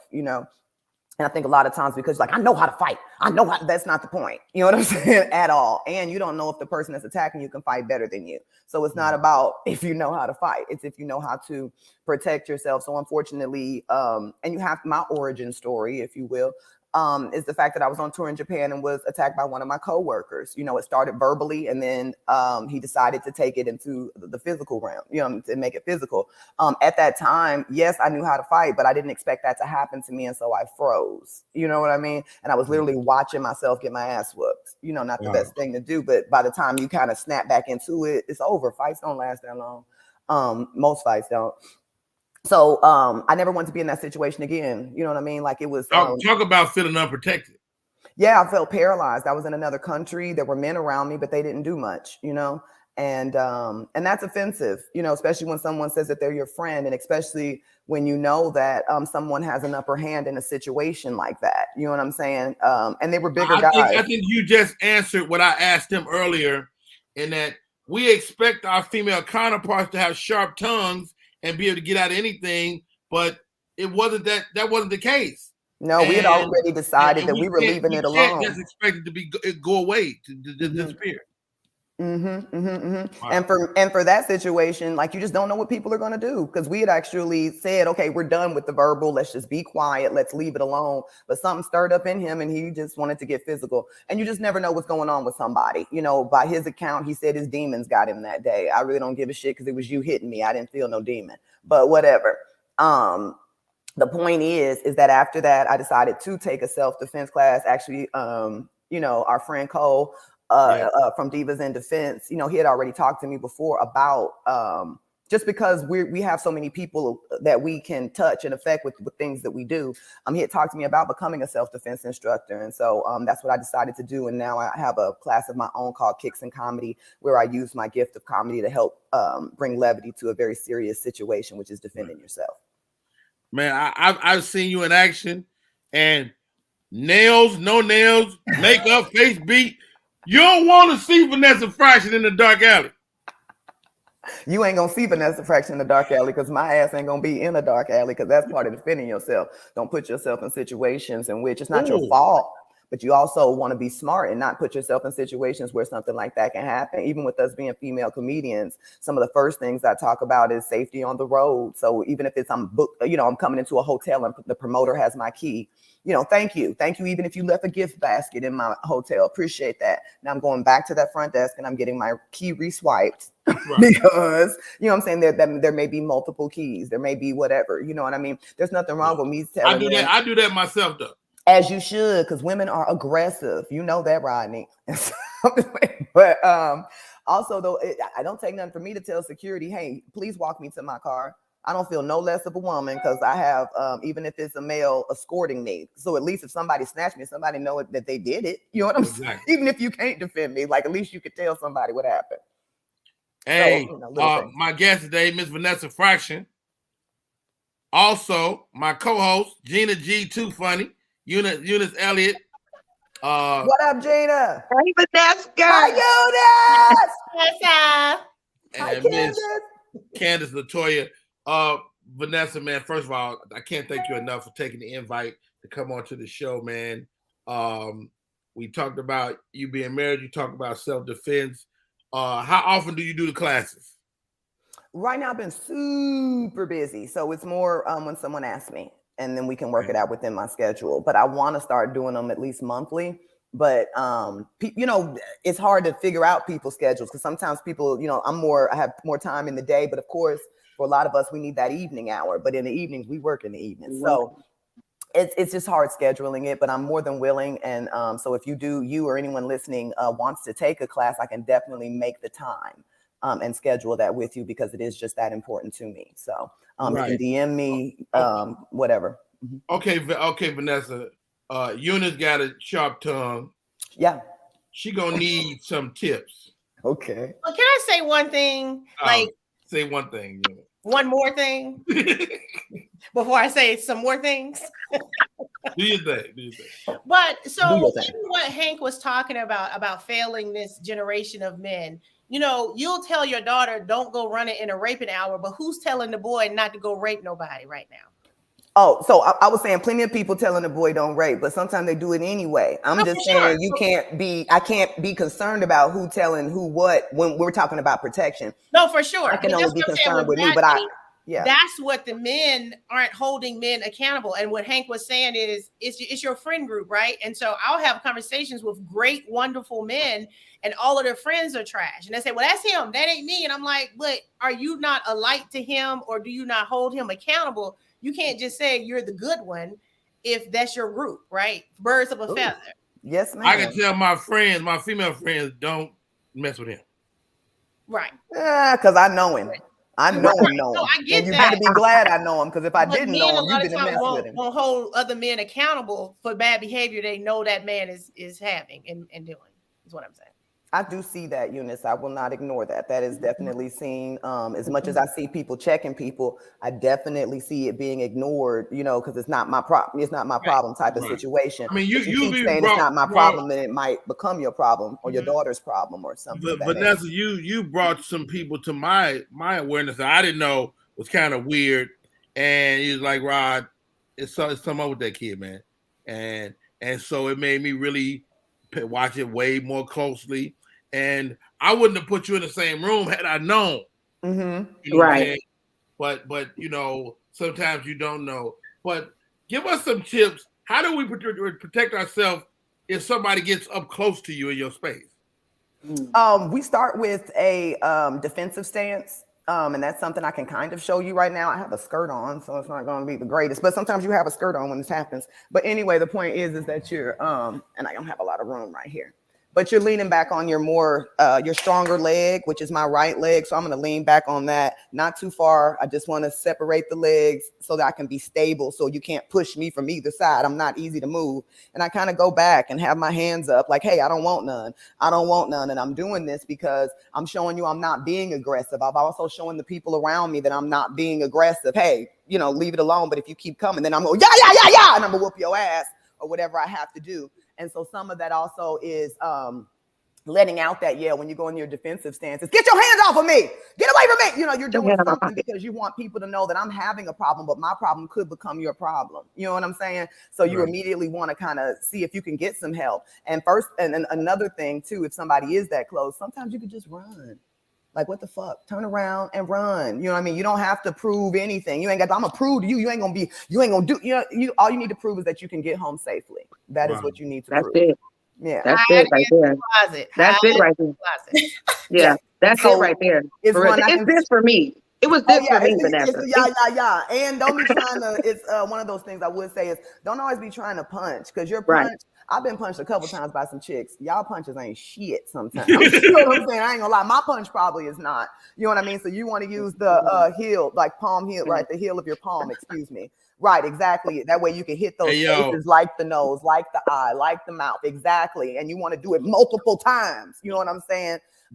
So that, it's effective. And then you, as soon as you can, get the hell up out of there. Yo, I got a special guest just popped in. That's a good advice. We about to make this all Chicago. Hey! Super talented young man.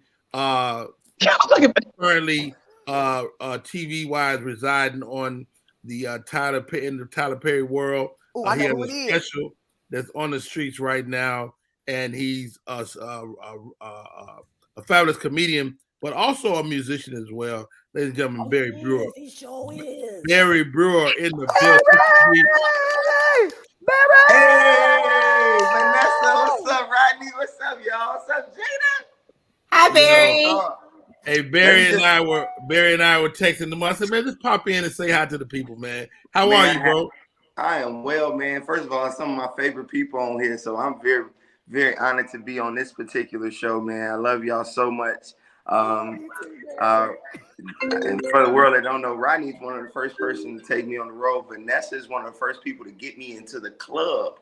When I was 19, couldn't get into the comedy club. Vanessa used to get me in. Vanessa was she look out for me so much, and I love her so much. And so just congratulations to everything. Gina, good to see you. And all the new people, I don't know how y'all doing. Rodney, you my big bro, you know I love you, man. Always grateful to see you, man. Hey, let's throw this out there now. We having a great conversation about self-defense. We're talking about comedy in general. But this whole thing with Tiffany and Aries, man. So wait, I heard that's a real thing. That's a real thing. So apparently, just to bring you up to speed, they did a sketch some years back. The sketch predates Tiffany on the Tiffany's meteoric rise. So it was like 2014. 2014. Oh my God, are you serious? Yes, but it's a sketch about a pedophile, right? And Aries is playing a pedophile, but then it also gets into real life because apparently Tiffany got the kids from a friend of hers, and so now years later, these kids are grown and they want to sue. They just trying to get some money. No, well, I wouldn't say was they that. really wait. Was they really touched on? So Barry, the word molestation means, as far as I know, being touched inappropriately. It doesn't mean penetration. It doesn't mean that someone was raped. You know what I'm saying? And they had a 7-year-old boy in his underwear. I have a son, I have a daughter, and I have some personal situations that just it triggers me huge. You know what I'm saying? Funny. That you would make those really, really bad decisions to have a baby in there like that on your hip, in his drawers, and then the suggestive things they had that young man doing. Who told you to stroke a train like you was jacking it off? Who told you to spread your legs, spread eagle? And then they zoom in on your crotch and behind, and then have the video where you're going up and down as if you're being penetrated. Who said it was okay to then have a grown-ass stranger, a stranger, rubbing oil on your back? And then the last scene where you looking at him and now he's in his drawers and you rubbing oil on him and he's a stranger. And let's not forget him being in the bathtub, and I don't know if he had drawers on or not. Who knows what the fuck was going on? It was inappropriate. You got way wildly, further than I did. Wildly. It was inappropriate. It sounds very inappropriate. It sounds too. That's not funny. Was this an independent sketch? I think they said it was, but the camera work was good. I think Aries people produced it, but I mean, at the end of the day, man, as comedians, as people that live in this comedy world, you know, we give comedy some passes. This gets 0 pass for me. 0. You have to take accountability in her statement. I know it's rough to make a statement at all, but y'all gonna stop acting so goddamn cavalier and acting so passive. You know what I'm saying about? What did she say? Well, kind of like that. There was a tweet, and I'm not reading it verbatim right this moment, but it was basically saying, I know you guys have a lot of questions, and because of the, you know, I do too. She was saying, I'm right with you. It's like, wait a minute, you got the answers. What the fuck are you talking about? But either way, she was just saying it's an ongoing litigation and she can't speak much to it, but looks forward to being able to say what she needs to say. But I'm just not hearing, and maybe because she's not a parent, and I don't know if Aries is, but I'm just not hearing any form of remorse. I understand not wanting to pay, but sometimes we have to take accountability for actions that we make, whether they were intentional or not. And I can't imagine a 7-year-old. I can't remember some of the things that I did when I was 7. So if I'm now 14 and see a video of me like that, I'm like, what the fuck? Who let me do what the fuck? You know what I'm just now getting ready to start to date. I'm just now, you know what I'm saying? I'm in high school. Mm-hmm. Like, what the hell kind of trauma? You don't know what. And how about this? How about this, guys? As creators and producers, this sketch has been living on Funny or Die for the past 7 to 8 years. Are they still people been watching it? They said they took it down in 2018, but it was also available on YouTube and stuff like that. And the thing is like, okay, if you want to take the road that you did not know at that time, fine. If that, I'm not even really saying fine, but I'm going to give that to you. Fine. I don't understand the we won't be shook down and you know, they've tried to have other lawyers and it all fell through. You know, I don't know about the legality of things. I don't know how criminal it is, but I know that it's wildly inappropriate. And I need a better word than wildly inappropriate. I definitely think it's inappropriate. It's unfortunate that I know, just being a comic and understanding comedy, I do think that people just look at comedy differently. They do what's funny. You know what I mean? Like, they just do what's funny. They don't care how far left and how crazy and how deep it is. And I think that that's unfortunate. And I think that they're trying to go for the most popular people, because if it was on a network or Funny or Die, like, there's a lot more people responsible for that coming to life, from the people that produced it, from the people that aired it, for the people that let it live on whatever platform. Like, there's so many people responsible for that. You know what I'm saying? They took their responsibility away. It was uploaded as user content. So that's the same as if you were to go on YouTube. We're all open to upload things to certain channels and networks. And so Funny or Die said that they were totally disgusted by it. When they found out about it in 2018, they said that they immediately took it down.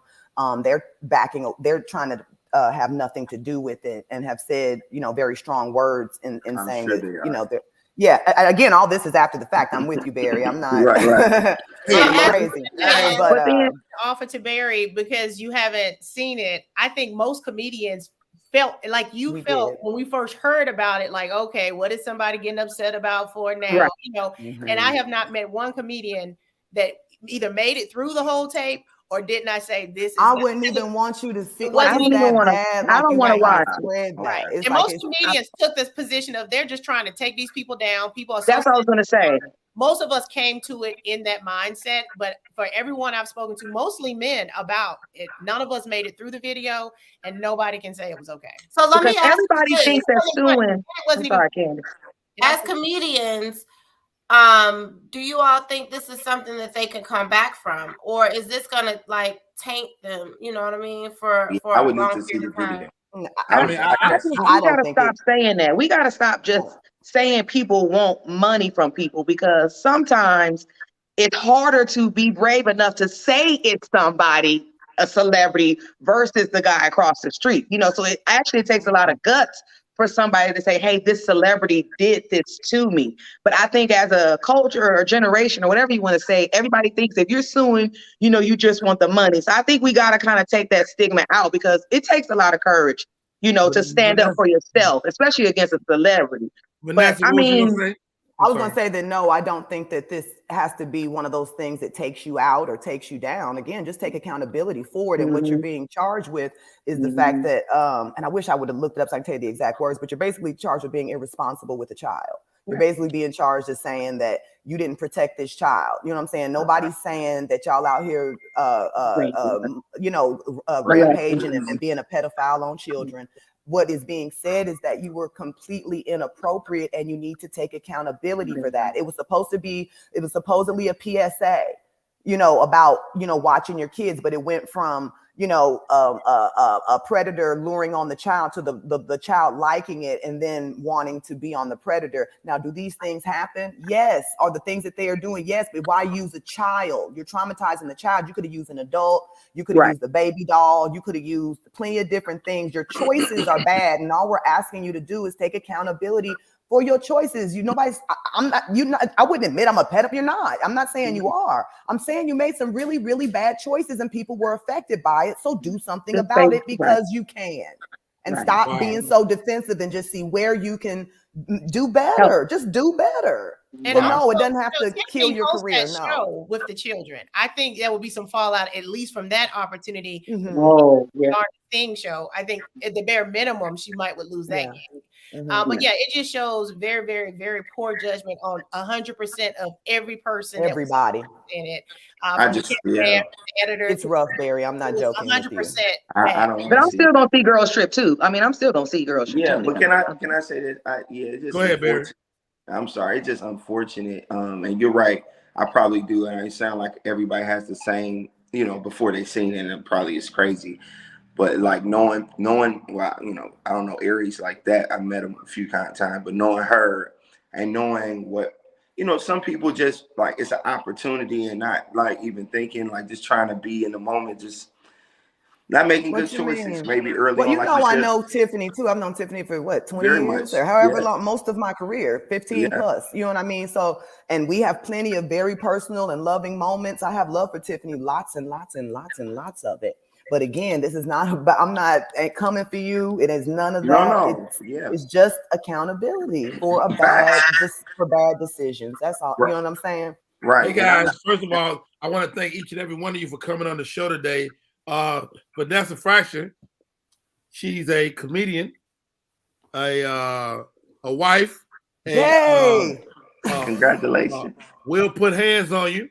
And you just corresponded over at Comedy Hype, man.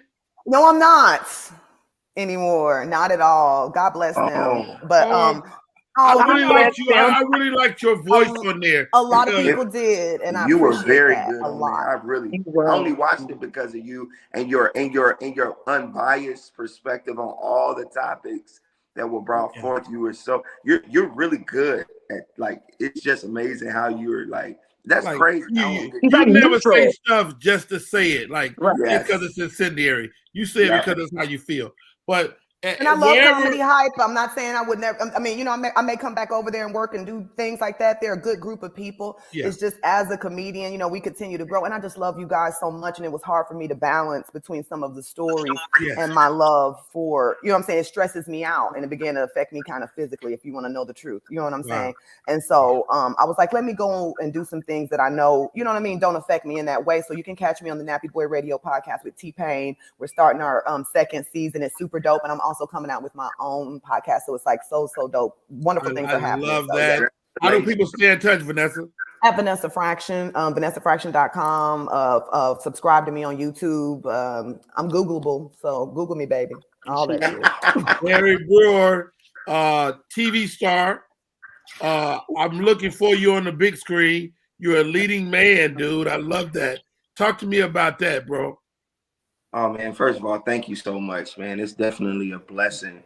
I try to say that first and foremost, right? We all aspire, as I said, Vanessa being very beginning, like 19, trying to get in the club, to you being when I was 21, trying to, you know, find my way up to how old I am now.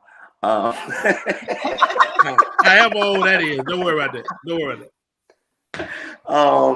To getting the opportunities that you've sought after for so long, man, it's just such a blessing, and all I can say is gratitude. It feel more so grateful that what you sought after, what you really believed, is what it is, and what it is was for you, and continuing to believe and continue to strive to the dreams that I've had in me since I was young. So I'm just grateful, to be honest with you, grateful, trying to live in the moment, trying to make the best of the moment, trying not to lose my way as other people do. You know, being in Hollywood as long as I have prior to this opportunity, you see people win. You see people get in leading roles and big opportunities, and you know where they at today. So for me, it's like, hey, treat people the way you want to be treated. Don't forget who you were before you got this opportunity, and understand that everybody has their moment. So make the best of this moment, how you can sustain and have longevity in this industry. So that's my perspective. Wow, Mr. Barry Brewer, my co-host for the day, been acting a fool all morning. I love both of these ladies, man. Eunice Elliott. How can people stay in touch, man? I am at Eunice Elliott on all social media. I have a couple of books out on Amazon, and I am making my acting debut this season on Queen Sugar. Congratulations! There's one scene in one episode, but that's all right. That's all right. All right. Yeah. And of course, Gina G, Too Funny. Gina G, how do we stay in touch, babe? Man, you guys can find me, Gina G, Too Funny, everywhere. And my time is coming. You know what I'm saying? I just want to say, looking at Vanessa and Barry and Eunice, I mean, these are just people that I've watched, you know, all these years. I didn't want to be a comedian. But anyway, long story short, you guys just give me hope. And it just knowing when you guys are going through it, it just leaves the door open for me. So I'm clapping for y'all until it's my turn. And Barry, you came, bro. Barry came a long way. Barry doing some ass. Bro, you done came a long way. But it feels good though to be in this. So I just thank you guys seriously for your talent, for your hard work, and just opening doors for people like myself. So I appreciate y'all, all of y'all, for real. Candace LaToya, how do we stay in touch? You can find me on IG at Candace_Latoya and every day on the Rodney Perry Live Show. Hey. Right here. My name is Rodney Perry. You're Can I tuning ask to Barry Rodney a question Perry. real quick? Barry, is you coming out with an album? Can we do a song together? I would love to do. I am coming out with another album. Actually, I'm working Really? right now. What's the name of the current one? Well, the current album out right now is called Villain Hero. It's on all platforms. Villain Hero. Barry Brewer, Villain Hero. That's a music album? It's a music album. Yeah, Oh. 7 songs. It's a music album. It has a music video. Yeah. You know what I want you to go back to doing? What? During the pandemic, you used to make songs on the air. Yes, that's true. On the piano. That was dope. And have people chime in and help me build the song. Yes. Nice. Okay. That's a good idea, right? Thank you. Yeah, man. That was so powerful, creative. And I think the pandemic brought the best out of a lot of us. Yeah. And mad love, mad respect. I cannot thank each and every one of you enough, man. Y'all my friends, y'all my family. Vanessa's husband, he's my go-to man when it comes to sliders. You know, he showed me how to make sliders. And I call him every time too. I am so happy to see my friend happy, man. And to look at your face and see that you're a happy woman, it makes me my heart feel really great. And it make me keep that. And when we get Eunice married off, whoo! It's coming, Eunice. No, I'm not. That is not my desire in life. I'm not against it, but ain't nobody asked you, Eunice. I know. About how I feel. Why did anybody ask me? That is when I see it, I'm be like that. I told y'all. Hey, all jokes aside, man, I love you guys. Thank you for coming on. My name is Rodney Perry. You're tuning in to Rodney Perry. Good seeing you all. You too. Vanessa, love you. Love you too. Y'all keep shining. I got the last word. Bye-bye.